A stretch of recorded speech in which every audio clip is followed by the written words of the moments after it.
সবই কদরে আল আকসায় লাখ লাখ মানুষের ঢলে এক প্রকার ভেসে গেল ইসরায়েলি সেনাদের কড়া নিষেধাজ্ঞা।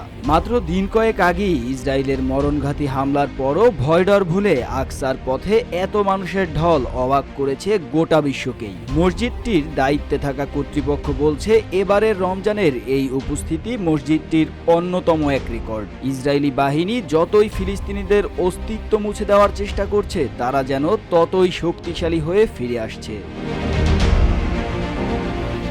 ইসরায়েলি বর্বরতার বিচার করতে পারছে না পৃথিবী। পরাশক্তি আমেরিকা উল্টো ইসরায়েলের কাঁধে কাঁধ মিলিয়ে আগ্রাসনের দোসর হয়ে কাজ করছে মজলুম ফিলিস্তিনের বিরুদ্ধে। তাই অসময়ে যুদ্ধ জয়ে ফিলিস্তিনের মুসলিমদের সবচেয়ে বড় ভরসার জায়গা আল্লাহর কাছে দুহাত উঁচিয়ে কেঁদে কেঁদে বিচার চাওয়া।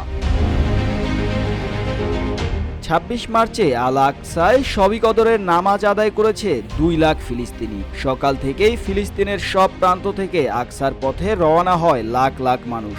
একসময় জনস্রোতের মাঝে আর খুঁজেই পাওয়া যায় না নেতানিয়াহুর সুসজ্জিত বাহিনী। ফিলিস্তিনের শবে কদর কিংবা রমজান বিশ্বের যে কোনো দেশের মুসলিমদের থেকে একেবারেই ভিন্ন।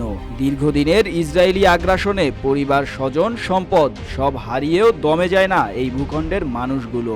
আল্লাহর ইবাদত আর শুকরিয়া আদায়েও তারাই যেন প্রতিনিধিত্ব করছেন বিশ্ব মুসলিমদের।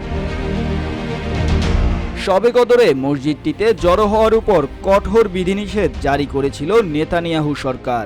চেক পয়েন্টগুলোতে অবস্থান নেয় শত শত ইসরায়েলি সেনা। জেরুজালেম তো এক প্রকার মিলিটারি জোনেই পরিণত হয়। তবে লাখ লাখ মানুষের ঢলে এক প্রকার অদৃশ্য হয়ে যায় ইসরায়েলি সেনারা।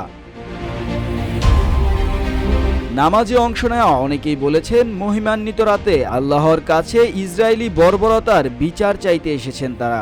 ভয়ডর ভুলে বন্দুকের পাহারা পেরিয়ে সে কারণেই আকসার প্রাঙ্গণে জড়ো হয়েছেন ফিলিস্তিনিরা।